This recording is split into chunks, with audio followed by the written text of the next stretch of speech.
Okay, so are you ready to get a little freaked out? Always. Today, we're diving deep into one of America's biggest unsolved mysteries, the Zodiac Killer. Ooh, yeah. You've probably heard of him before, right? Northern California, late 60s, early 70s, cryptic messages. The ciphers. Exactly. But today, we're going deeper than the headlines. We're going deep with Robert Graysmith's book, Zodiac. Oh, a classic. Graysmith was actually a cartoonist at the San Francisco Chronicle, but he became totally obsessed with the case, like really I obsessed. mean, who wouldn't be? This case is like a giant puzzle, and everybody wants to be the one to solve it. Right. And what's interesting about Graysmith is that he wasn't a detective or a journalist.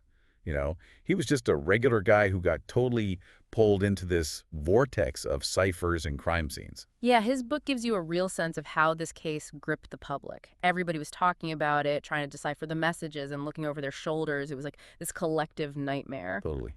It's scary how quickly something like this can just take over everyday life. Absolutely. So the book starts with those early attacks in 1968 near Vallejo.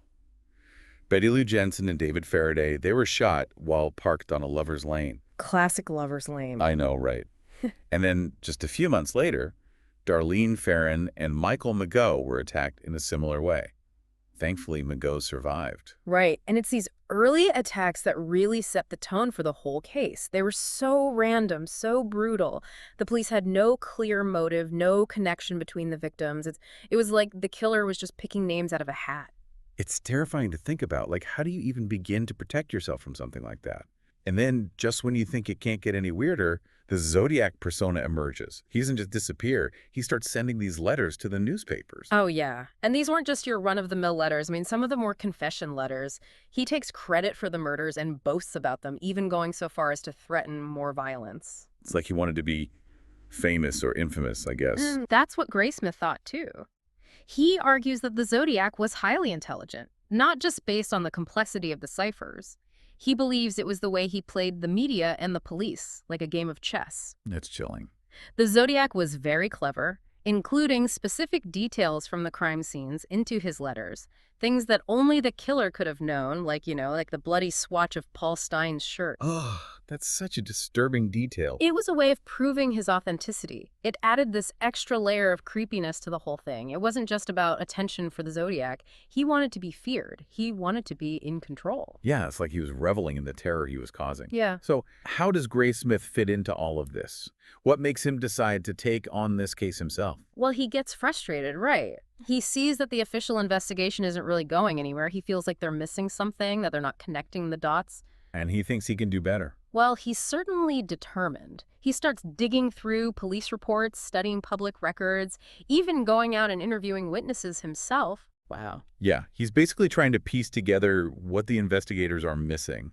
And one thing that really grabs his attention is the ciphers. The ciphers are such a huge part of the Zodiac case. They're the things that have really captured the public's imagination for decades. Absolutely. Take the 340-character cipher, for instance. That thing has remained unsolved for decades, despite all sorts of people trying to crack it, mathematicians, cryptographers, even amateur sleuths. And there's so many theories about what it might contain. Oh, yeah. Some people think it holds the key to his identity, while others believe it's just a bunch of gibberish meant to taunt investigators. A complex word game. A very creepy, twisted word game. And all this is going on while the murders are continuing, right? Sadly, yes. There's the attack on Brian Hartnell and Cecilia Shepard at Lake Berryessa, and then the shooting of Paul Stein, the cab driver in San Francisco. Right, each one is more brutal than the last. And the letters that the Zodiac sends after these attacks, they're just chilling. The details he provides, the way he describes the murders, it's so cold, so detached. It's like he's recounting a story he read in a book, not something he actually did. It's like he has no conscience. It's very disturbing, and one of the most unsettling aspects of the case is the seemingly random nature of his victims. Yeah. Was there a pattern to his killings, or were they truly random? It's that unpredictability that makes it so terrifying. Right. It's that not knowing that keeps people on edge. And from an investigative standpoint, that lack of a clear pattern makes the case incredibly difficult to solve. It's like he was a ghost. Even with all the advancements in forensic science and profiling, the Zodiac managed to vanish. It's like he just disappeared into thin air. It makes you think about the lasting impact these kinds of crimes have, not just on the victims and their families, but on a whole community. That fear, the uncertainty, it lingers long after the headlines fade. Absolutely. And I think that's what makes Graysmith's book so compelling, so important. It not only brings those feelings back to the surface, but also reminds us that there are still so many unanswered questions. Like, was he ever caught? Did he just stop killing? Is he still out there somewhere? These are questions that have haunted people for decades. And they continue to fascinate us. True crime podcasts, documentaries, books, online forums. People are still trying to crack the code to figure out who the Zodiac was, to bring him to It's justice. like we need answers. We need closure. So what do you think?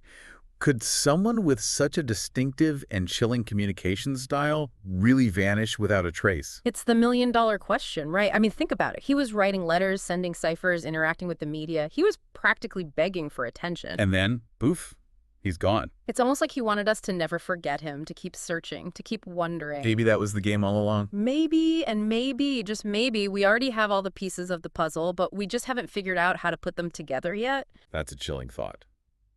Well, if this deep dive into the Zodiac case has piqued your interest, we highly recommend checking out Robert Graysmith's book, Zodiac. It's a fascinating read, full of twists and turns. And who knows, maybe you'll be the one to finally crack the code. Let us know your thoughts on the case. We'd love to hear them. Yeah, let us know. Until next time. Stay safe out there.